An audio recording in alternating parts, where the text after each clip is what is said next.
మన పిల్లల భవిష్యత్తు కోసం వారికి బంగారు బాట వేయాలంటే సరైన స్థలం ఎంచుకోవాలి. మీ పెట్టుబడికి నమ్మకమైన వేదిక Sri Vasavi projects.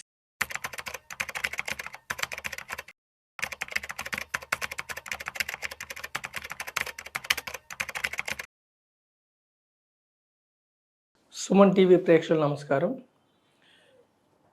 Monday Tuesday markets నెగిటివ్గా ట్రేడ్ అయినాయి. ఎందుకంటే కారణం ఏమిటంటే రూపాయి డిప్రిషియేట్ అవటం వల్ల ఎఫ్ఐఎల్ అవుట్ఫ్లోస్ బయటికి వెళ్ళిపోతున్నారు. అదేవిధంగా మనకి అమెరికాకి మనకి మధ్య ట్రేడ్ డీలు ఇంకా లేట్ అయ్యేటట్టుంది. అన్సర్టనిటీ ఇంకా ఒక కొలిక్కి రాకపోవటం వల్ల ఇన్వెస్టర్స్ అప్రమత్తత వహించి కొంచెం సేల్స్ ఎక్కువ, సెల్లింగ్ ఎక్కువ చేస్తున్నారు. దానివల్ల మార్కెట్ నెగిటివ్గా ట్రేడ్ అవుతున్నాయి. అయితే గత వారం అంతా మనకి మార్కెట్లో న్యూస్ ఏమిటి, మార్కెట్ ఎలా ఉంది, ఏమిటి న్యూస్ ఏమిటి, మనకి మ్యాక్రో న్యూస్ ఏమిటి చూద్దాం ఒకసారి. క్యాబినెట్ ఒక బిల్ అప్రూవ్ చేశారు. ఏమిటంటే ఎఫ్డిఐలకి, ఫారిన్ డైరెక్ట్ ఇన్వెస్ట్మెంట్స్, ఇన్సూరెన్స్లో 100% ఎఫ్డిఐ ఫారిన్ డైరెక్ట్ ఇన్వెస్ట్మెంట్స్కి అప్రూవల్ చేశారు. ఇంకేమేమి ప్రపోజ్ చేశారంటే లైఫ్ ఇన్సూరెన్స్కి, హెల్త్ ఇన్సూరెన్స్కి, జనరల్ ఇన్సూరెన్స్కి సింగిల్ ఎంటిటీ ఒకే కంపెనీ 3 నిర్వహించుకోవచ్చు అన్నట్లుగా ప్రపోజ్ చేశారు. ఇంక ఇది కాకుండా ఏమిటంటే ఉమెన్తో మనం కాంప్రహెన్సివ్ పార్ట్నర్షిప్, ఎకనామిక్ పార్ట్నర్షిప్ ఒక ఒప్పందం కుదుర్చుకోబోతున్నాం. ఈ వీక్లో కానీ నెక్స్ట్ వీక్లో కానీ ప్రైమ్ మినిస్టర్ మోడీ గారు ఒమన్ వెళ్ళినప్పుడు మనం అక్కడ ఒప్పందం కుదుర్చుకుంటున్నాం. ఇది కూడా కాకుండా ఇంకేమిటంటే ఆ ఒప్పందం ఎంత అంటే సుమారుగా $10.6 బిలియన్ వర్త్ ఒప్పందం. రిగార్డింగ్ ఏంటంటే పెట్రోలియం, యూరియా అండ్ మ్యానుఫ్యాక్చరింగ్, ఈ 3 సంబంధించిన సెక్టార్స్ విషయం గురించి మనం ఒప్పందం కుదుర్చుకుంటున్నాం. అలాగే మనము మన పార్లమెంటు అటామిక్ బిల్లు అంటే nuclear bill, atomic bill pass చేశారు. అంటే మన యొక్క రక్షణ వ్యవస్థని స్ట్రాంగ్ చేసుకోవటం కోసం. ఇదే కాకుండా ఇంకేమిటంటే ఫ్రాన్స్తో మనకు ఒక ఒప్పందం ఉంది 92లో. ఏమిటంటే డివిడెండ్స్ మీద ట్యాక్సేషను 10%, ఫ్రాన్స్కి 10% వేసాము. ఇప్పుడు ఏం చేసామంటే ఏదైతే ఫ్రాన్స్ ఏ కంపెనీస్లో అయితే 10% స్టేక్ ఉంటుందో 10% పైన స్టేక్ ఉన్న కంపెనీస్ నుంచి వాళ్ళకి డివిడెండ్స్ వస్తే దాన్ని ట్యాక్సేషన్ తగ్గించాం, 5% తగ్గించాం. తర్వాత ఏమిటంటే రూరల్గా బ్యాంక్ ఎఫ్డీలు రూరల్లో 14%తో గ్రో అవుతున్నాయి. అంటే అర్బన్ కంటే కూడా రూరల్లో 14% ప్రజలు బ్యాంక్ ఎఫ్డీల వైపు చూస్తున్నారు.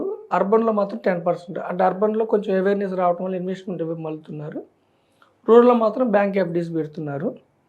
తర్వాత జిఎస్టీ రేట్ కట్స్ వల్ల కన్జంప్షన్ బూస్ట్ అయింది చక్కగా. ఇన్ఫ్లేషన్ అదుపులో ఉంది. సిపిఐ ఇన్ఫ్లేషన్ కానీ, కోర్ ఇన్ఫ్లేషన్ కానీ అన్నీ మంచిగా ఉన్నాయి. తర్వాత ఏంటంటే ఖరీఫ్ మాత్రం కొంచెం ఖరీఫ్ ప్రొడక్షన్ అంటే వ్యవసాయ పరంగా కొంచెం తగ్గే అవకాశం ఉంది. ఇది కాకుండా ఏంటంటే ఫారిన్ ఇన్స్టిట్యూషనల్ ఇన్వెస్టర్స్ యాక్చువల్గా అక్టోబర్లో బాగా ఇన్వెస్ట్ చేశారు, నవంబర్లో కొద్దిగా ఇన్వెస్ట్ చేశారు. అంటే అక్టోబర్లో 8,200 కోట్లు ఫారిన్ ఇన్స్టిట్యూషనల్ ఇన్వెస్టర్స్ ఇన్వెస్ట్ చేశారు.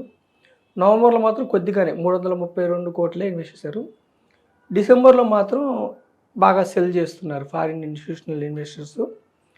వాళ్ళు మళ్ళీ మన మార్కెట్ వైపు చూస్తే మనకి మార్కెట్స్ ర్యాలీకి అవకాశం ఉంది.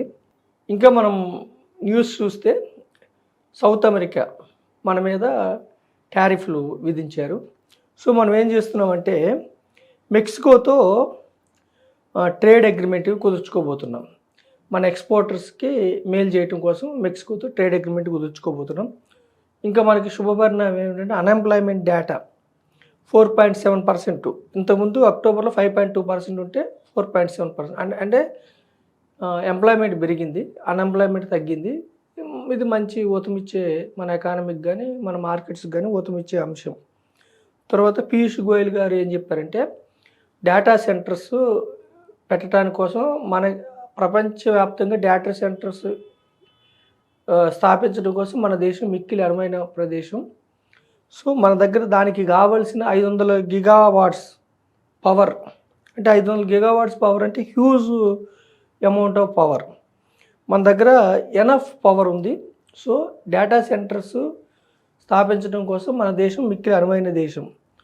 సో మనం ఏం చెప్తున్నామంటే ఓవరాల్గా మ్యాక్రో ఎకనామిక్ ఫ్యాక్టర్స్ మనకి అనుకూలంగానే ఉన్నాయి. అయితే మార్కెట్స్లో ఒడిదుడుకులు సహజం. ఇప్పుడు మన డొమెస్టిక్ ఇన్స్టిట్యూషనల్ ఇన్వెస్టర్స్ సెప్టెంబర్లో కావచ్చు, అక్టోబర్ అంటే ప్రతి నెల మన మ్యూచువల్ ఫండ్ ఇండస్ట్రీ విపరీతంగా డబ్బులు కుమ్మరిస్తున్నారు. ఎఫ్ఐఐలు మాత్రం ఈ డిసెంబర్లో సేల్ చేస్తున్నారు రూపాయి బలహీనపడటం వల్ల. అయితే కొన్ని రోజులకి అంటే అమెరికాతో ట్రేడ్ అగ్రిమెంట్ కుదిరిన రూపాయి స్థిరత్వాన్ని సంచరించుకున్న ఎర్నింగ్స్ అయితే Q2 ఎర్నింగ్స్ అయితే మనకు డోకా లేదు. Q3 ఎర్నింగ్స్ కూడా బాగుంటాయి. మ్యాక్రో ఎకనామిక్ ఫ్యాక్టర్స్ అంటే ఇన్ఫ్లేషన్ అదుపులో ఉంది. ఫుడ్ ఇన్ఫ్లేషన్ కానీ లేదంటే రిటైల్ ఇన్ఫ్లేషన్ కావచ్చు, కోర్ ఇన్ఫ్లేషన్ కావచ్చు, మనకు అదుపులో ఉంది. ఎంప్లాయ్మెంట్ డేటా బాగుంది. భవిష్యత్తులో మన మార్కెట్స్ మంచిగా ముందుకెళ్ళే అవకాశం ఉంది. ఇక్కడ ప్రజలకి నేను తెలియజెప్పేది ఏమిటంటే లాంగ్ టర్మ్ ఇన్వెస్టర్గా ఉండండి, షార్ట్ పీరియడ్ ట్రేడర్గా ఉండొద్దు. లాంగ్ టర్మ్ ఇన్వెస్టర్గా ఉండి ఒకటేసారి లంసమ్స్ కాకుండా కొంచెం కొంచెం ఆచితూచి మీరు ఇన్వెస్ట్ చేసుకుంటూ ఉండండి. ఎందుకంటే లిక్విడిటీ బాగుంది, బ్యాంక్స్కి మనీ ఫ్లో బాగుంది, లిక్విడిటీ బాగుంది, క్రెడిట్ గ్రోత్ లోన్స్ ఇస్తారు ప్రజలకి కానీ ఇన్స్టిట్యూషన్స్ కానీ, లిక్విడిటీ బాగుంది. Economy fastest growing economy in the world.